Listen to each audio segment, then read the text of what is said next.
अथ ऋग्वेदे पञ्चमाष्टके षष्ठोऽध्यायः। प्रत्युपदर्श्यायत्युच्छन्दे दुहितादिवः अपोमहिं यदि चक्षसे तमो ज्योतिष्कृणोति सूदरीः पुतुश्रियाः सृजते सूर्यः स चाङ्गुत्यन्नक्षत्रमर्चिवत् तवेदुषोऽप्युषि सूर्यस्य च सम्भक्तेन गमेमहि प्रतित्वा दुहितर्दिवपुषो जीरा अपुत्स्महि यावहसि पुरुस्पार्हम् वरन्वतिरत्तन्नदाशुषे मयाः उच्छन्ति या कृणोषि मह्मनामहि प्रक्षैदे विस्वर्दृशे तस्यास्ते रत्नभाज ईमहे वयम् स्याम मातुर्न सूनवाः तच्चित्रम् राधा भरोषो यदीर्घश्रुत्तमम् यत्ते दिवो दुहितर्मर्तभोजनम् तद्रास्वपुनजामहै श्रवः सूरिभ्यो अमृतम् वसुत्वनम् वाजाम् अस्मभ्यम् गोमतः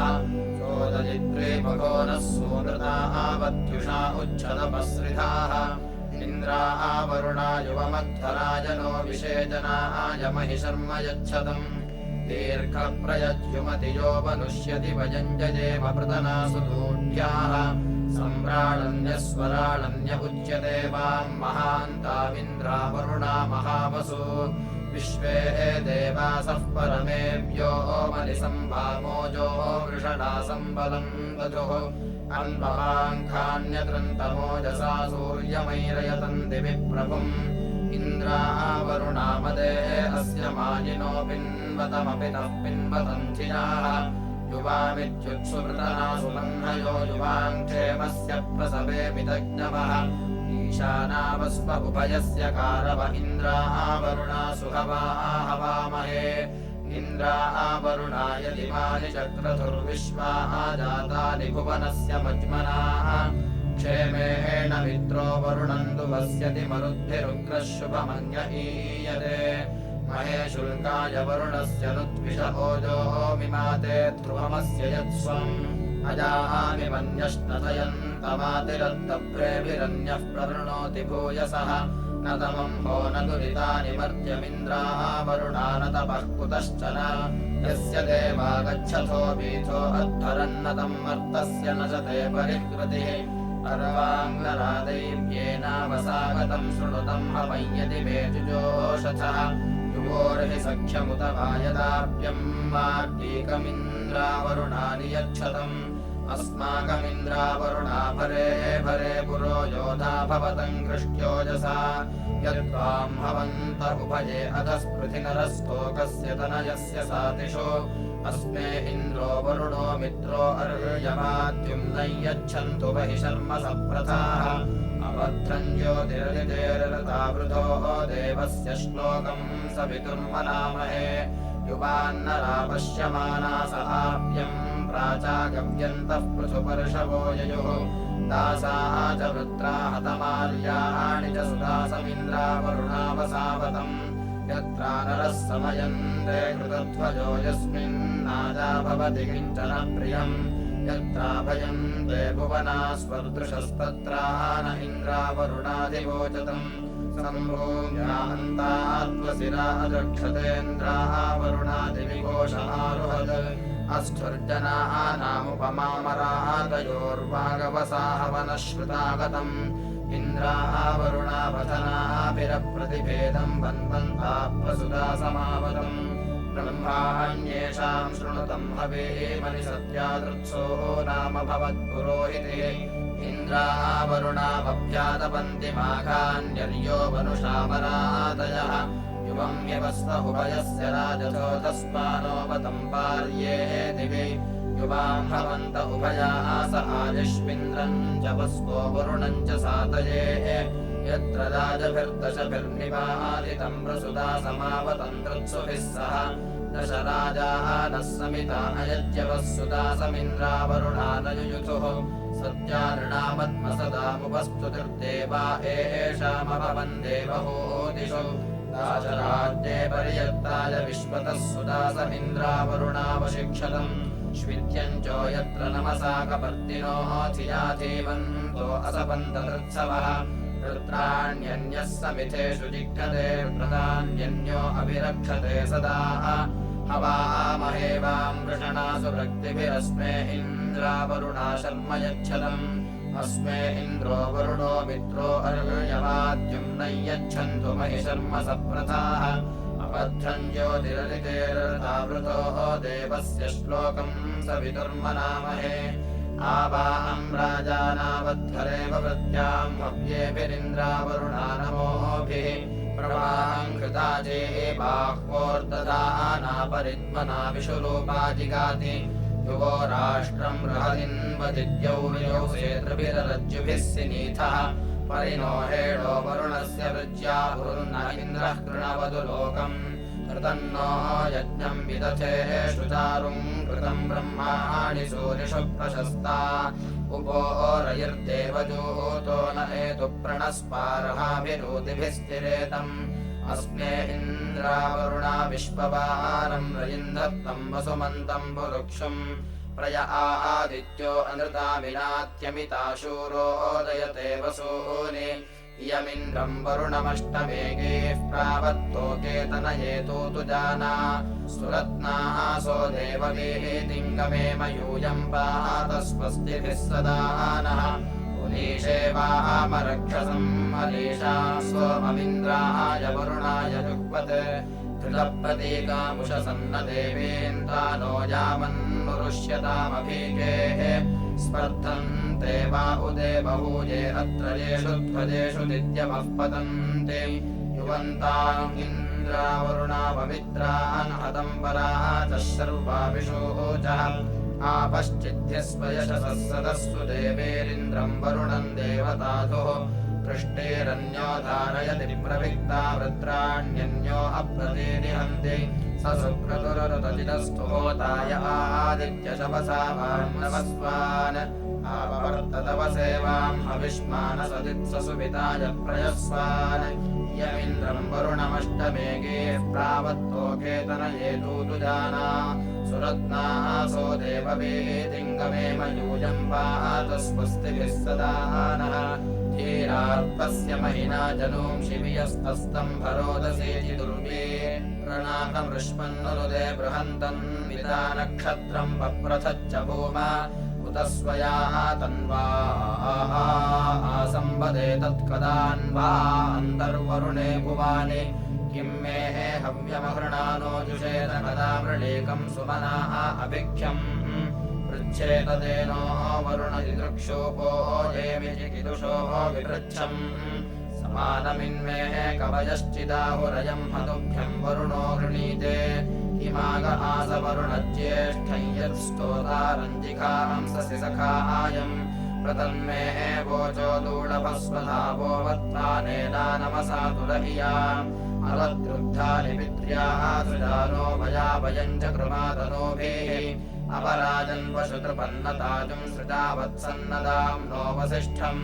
रसस्वो दक्षो वरुणधृतिः सासुराः मञ्जुर्विभेदको अचित्तिः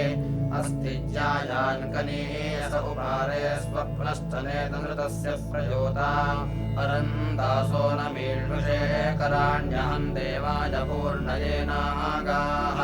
अचेतयदचितो देवो अर्यो वृत्सम् राजे कवितरोजुनादि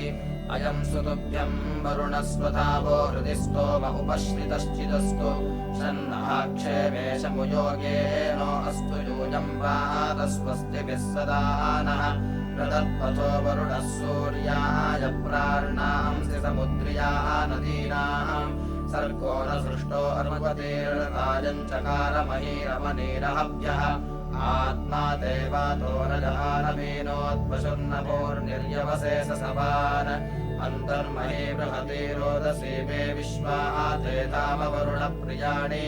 परिस्पशो वरुणस्य स्मदिष्टा उभे पश्यन्ति रोदसी सुमेके कृतावानः कवयो यज्ञतेराः प्रजेतसो यक्षयन्तमन्वा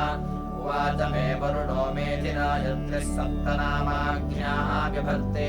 विद्वान् पदस्य गुह्यानवो जद्युगाय विप्र उपराय शिक्षन् तिस्रोऽद्यापो नीता अन्तरस्मिन् तिस्रो भूमिरुपराः षड्विधानाः मृत्सो राजा वरुणश्चक्रवेदम् दिवि प्रेङ्खम् हिरण्ययम् शुभेकम् अवसिन्धुम् वरुणोद्यौरिवस्थाद्रप्सो न श्वेतो मृगस्तु विष्मान् गम्भीरशं सोरजसो विमानः सुपारक्षत्रः सतो अस्य राजाः यो मृळयादिचक्रुषे शिलागो वयम् स्यामवरुणे अनागाः अनूरतान्यजितेर्हन्तो यूयम् पादस्वस्तिभिः सदा नः प्रशुञ्चुवम् वरुणाय प्रेष्ठाम् मतिम् वसिष्ठमीषुषे परस्व य एवर्वाञ्चङ्करते यजत्रम् सहस्रामकम् वृषणम् बृहन्तम् अथान्वस्य सन्दृशम् जगन्वानग्नेरनेकम् वरुणस्य मंसे स्वार्यदुष्मन्नधिपावुहन्धोऽभिमावपुर्दृशये निनीयात् आयद्रुहावरुणश्चलावम् प्रयत्समुद्रवीरयावमध्यम् अधियतपांस्तुभिश्चरावप्रप्रेङ्ख एङ्खयावहै शुभेकम् वसिष्ठम् अवरुणो नाव्यादादृशिम् चकारस्वपामहोभिः स्तोतारम् विप्रस्सुदिनत्वे अन्धान्यान्नुद्यावस्ततनन्यादुषासाः वा अद्यानिनौ सख्या बभूवः सचामहे यदवृकम् पुराचित् बृहन्तम् मानम् वरुणस्वधावः सहस्रद्वारम् जगमागृहन्ते य आविर्नित्यो वरुणप्रियः सन्तामागांसि गृणवत्सखाते मातएन स्पन्दो यक्षिन्भुजेम यन्धिष्मा विप्रस्तुपते वरोथम् ध्रुवासुत्वासु क्षितिषु क्षियन्तोऽव्या अस्मत्पाशम् वरुणो मुमोचत् अवोवन्वाना अदितेरुपस्थाद्यूयम् पादस्वस्तिभिः सदा नः मोषु वर्णमृण्मयम् गृहम् राजन्नहङ्गमम् मृळासु क्षत्रमृळया यदेमि प्रस्फुरन्निपदृतिर्नध्मातो अद्रिवः मृळासु क्षत्रमृळया तत्तः समहदीनताः प्रदीपम् जगमाशुचे मृळासु क्षत्रमृळया अपाम् मध्ये दस्थिवाम् सन्तृष्णाः विदज्जरितारम् मृळासु क्षत्रमृळया यत्किञ्चेदम् वरुणदैव्ये जने विद्रोहम् मनुष्याश्चरामसि अचित्ये यत्तव धर्मायुजोऽभिममानस्तस्मादेन सो देवरीरिषः प्रवीरयाशु च यो दद्रिरेवामध्वर्युभिर्मधुमन्तः सुतासाः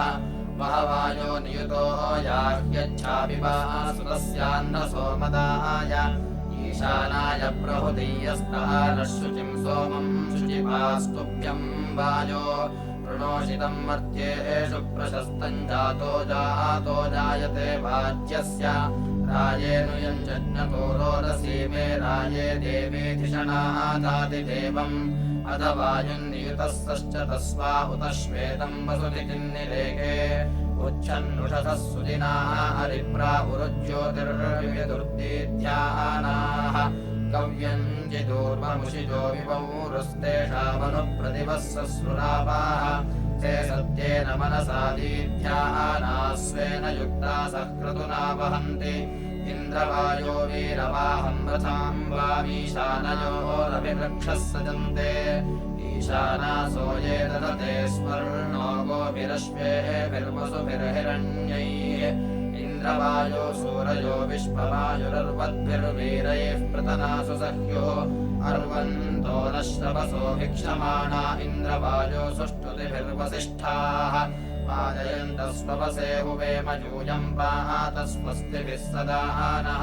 कुविरङ्गनमसा ये वृथासः पुरा देवा अनवद्यास आसन् ते वाजवेमनवेवाधिराया वासयन् ऋषसं सूर्येण उषन्ताः दूतानदभाय गोपामासश्च पाथः शरदश्च पूर्वे इन्द्रवायो सुष्ठुतिर्वाहामि यानामाद्दीकमीड्ये सुविदञ्जनव्यम् एवोः अन्नाम्रयवृतः सुमेधा श्वेतस्य शक्तिनियुतामभिश्रेः ते वायवे समनसो विदस्थुर्विश्वेन्नरस्वपत्यानि चक्रुः यावत्तरस्तन्वो यावदोजो यावन्नरश्चक्षसादीत्यानाः शुचिम् सोमम् शुचिपापादमस्मे इन्द्रवायो सततम् बर्हिरेदम् युवाना नियुतस्पार्हवीरा इन्द्रवायो सरथय्यातमर्वाक् इदं हि वां प्रभृतं मध्वो अग्रमदः प्रेणाना विमुक्तमस्मे यावां शतं नियुतो याः सहस्रमिन्द्रवायो विश्ववाहाराः सजन्ते आभिर्यातं सुविदत्राभिरर्वाक्पातन्नरा प्रतिकृतस्य मध्वाः अर्वन्तो न श्रवसो भिक्षमाणा इन्द्रवाजो सुष्ठुतिभिर्वसिष्ठाः वाजयन्तः स्वपसे हुवेम यूयं पातस्वस्तिभिः सदा नः आवायो भूषशुचिपा उपनः सहस्रन्ते नियुतो विश्ववार उपोदे अन्धो मध्यमयामि यस्य देवदधिषे पूर्वपेयम् प्रसोदाजीरो अध्वरेष्वस्थात् सोममिन्द्राय वाजवे विबध्यै प्रयद्वां मध्वो अग्र्यं भरन् यद्भर्यवो देवयन्तश्यचेभिः प्रयाभिर्यासिताश्वां समच्छानियुद्धर्वाजविष्टजे दुरोणे निनो रजिं सुभोजसंयुवस्मति वीरङ्गव्यवश्यं च राधाः ये वाजव इन्द्रमादनास आदेवासो नितोषनासो हर्यः नन्दो रुद्राणि सूरिभिः श्यामसा सह्वांसो युधानृभिरमित्रान् आनो नियुद्भिः शतिनेभिरद्धरं सहस्रिणेभिरुपयाहि यज्ञम् वायो अस्मिन् सवने मादयस्व यूयं पातस्वस्तिभिः सदा नः शुचिन्नुस्तो मन्नवजातमद्येन्द्राग्ने वृत्रहणाजुषेथाम् उभाहिवां सुभवाजो हवेमितावाजं सद्य उशते ज्येष्ठाः तासा नशेषवसा नाहि भूतं साकं वृथा शवसा शुशुभांसाः क्षयन्तौ राजो यवसस्य घोरेः वृन्दं वाजस्य स्थविरस्य कृष्वेः उपोहयद्विदथं वाजिनो गुर्थेभिर्विप्राः प्रमदिविच्छमानाः अर्वन्तो न काष्ठान्नक्षमाणा इन्द्राग्नीजो हुवतो नरस्ते हीर्भिर्विप्रः प्रमदिविच्छमान ईट्टे राज्यशतं पूर्वभाजम् इन्द्राग्ने वृत्रहणासु वज्रा प्रणोनव्येभिस्तिरतन्देष्णैः संयन्महेमिथते स्पर्धमाने तनोरुचाशूरसातायतैजे अदेवजुं विदथे देवजुभिः सत्राहतं सोमसुता जनेन इमामुषु सोमसुतिमुपन एन्द्राग्ने सौमनसा जजातम् नो जिद्धिपरिमं नाथे अस्मानावां शश्वद्भिर्ववृते यवादैः सो अग्नहेना नमसा समिद्धोच्छामित्रं वरुणमिन्द्रं वोचेः यत्सेमागश्च क्रमादत्सुमृळतदर्यमादितिशिश्रथन्तो एता अग्न आशुषाणास इष्टेर्युगोः स चाभ्यश्यामवाजान् मेन्द्रो नो विष्णुर्मरुतः परिख्यन् यूयं पातस्वस्तिभिः सदा नः इयं वामस्य मन्मन इन्द्राग्ने पूर्व्यस्तुतिः अभ्राद्वृष्टिरिवाजनि शृणुतञ्जरितुर्हवमिन्द्राग्ने वनतङ्गिराः ईशानापिप्यतन्धियाः मा वापद्वाय नो नरेन्द्राग्नेमाभिशस्तये मानो रेरसतन्निदे इन्द्रे अग्नानमो बृहत्सु वृक्तिमेरयामहे धियाधेनाः अवस्यवाः ताहि शश्वन्त ईडत इत्था विप्रास ऊतये सबाधो वाजसातये तावाङ्गीर्भिर्विपन्यवः प्रयस्वन्तो हवामहे मेधसा आतासनिष्यवाः इन्द्राग्ने अवसागतमस्मभ्यम् चर्षणीसः मानो दुःशंस ईशत माकस्य नो अररुषो धूर्तिः प्रणङ्मर्त्यस्य इन्द्राग्ने शर्मयच्छतम् गोमर्थिरण्यवद्वसु यद्वामश्वामदेमहे इन्द्राग्ने तद्वदेमहे यत्सोमहासुते नर इन्द्राग्ने अजोः हवुः सप्ते एवन्तासपर्यवाः उक्थेभिर्वृत्रहन्तमायामन्दानाचिता गिरा आङ्गूषैराविवासतः ताविद्दुष्यं संवर्त्यं दुर्विद्वां संरक्षस्विनम् आभोगं हन्मनाहतमुदधिं हन्मनाहतम् प्रक्षोदसाधाय सा सस्र एषा सरस्वती तरुणमायसे पूः प्रभावधानारथ्ये मयाति विश्वाः अपो महिना सिन्धुरन्याः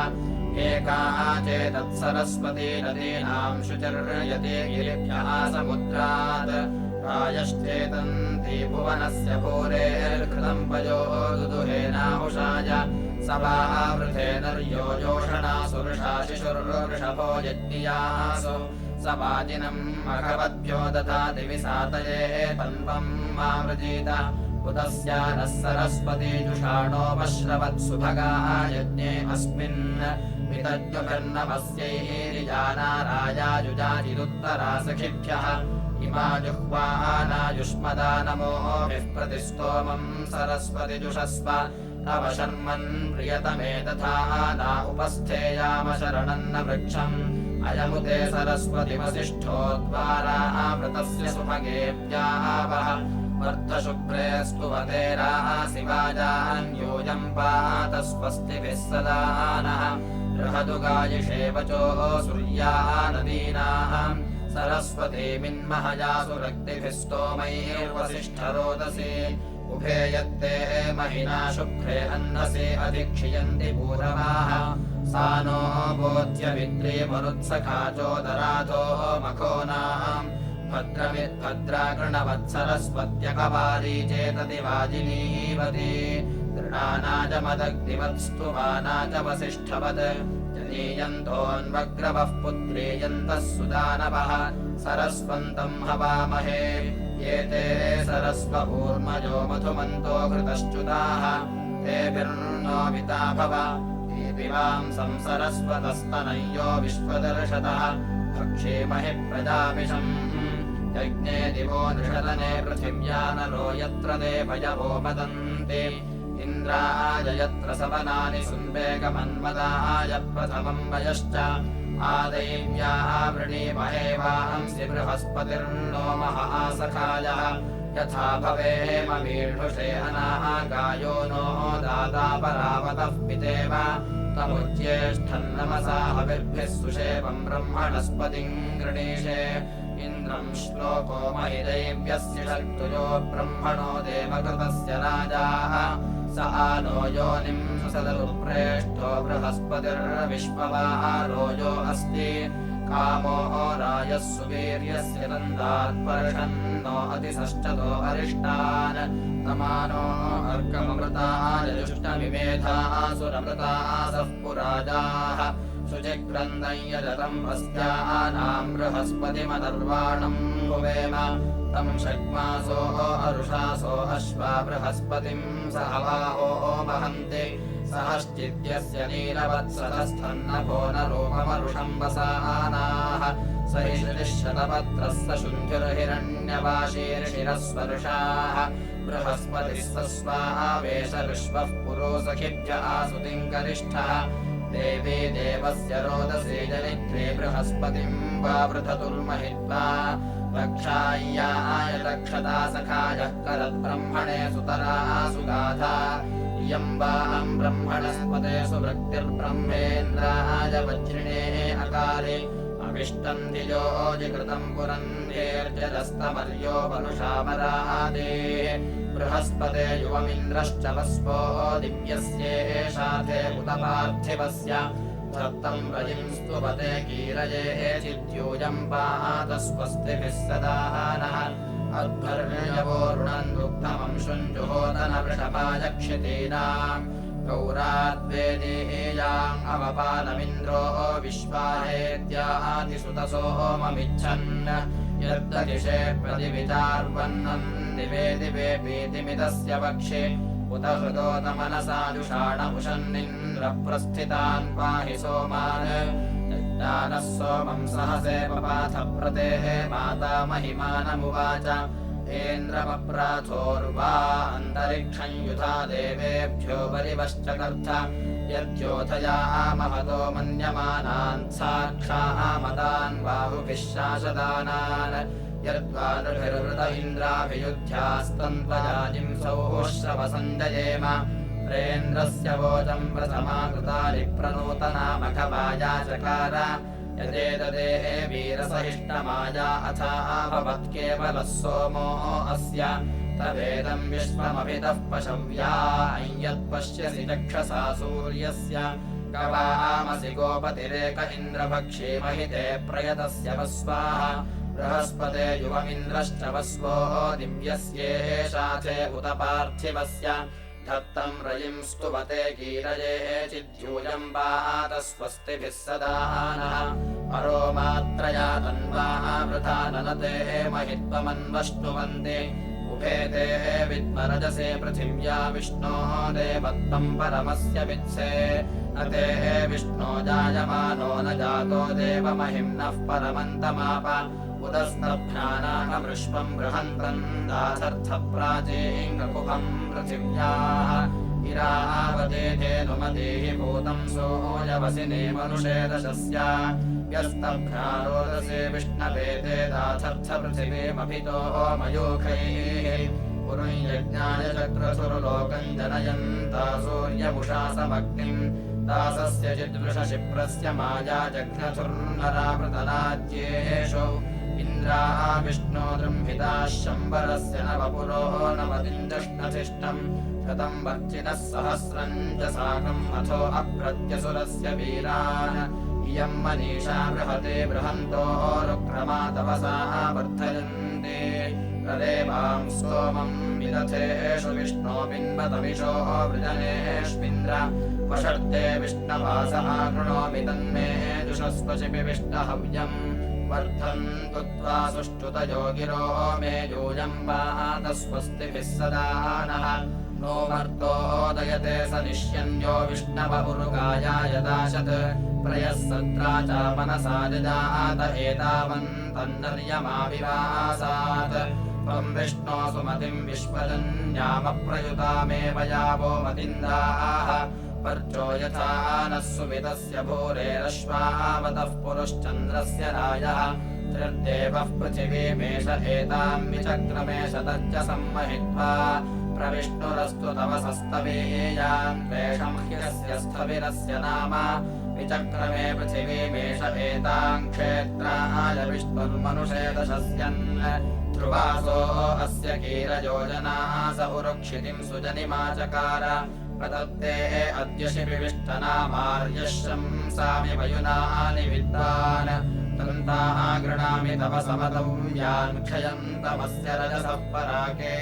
किमित्ते विष्णो परिदक्ष्यम् गोत्प्रयत्वपक्षे शिविविष्टो अस्मि मा वर्पो अस्मदवगूह एतद्यदन्यरूपः समिथे पपूथ वषट्ते विष्णवासः कृणोमि तन्मे जुषस्व शिविविष्टहव्यम् वर्धन्तु त्वा सुष्ठुतयो गिरो मे यूयम् वात स्वस्तिभिः सदा नः इति पञ्चमाष्टके षष्ठोऽध्यायः।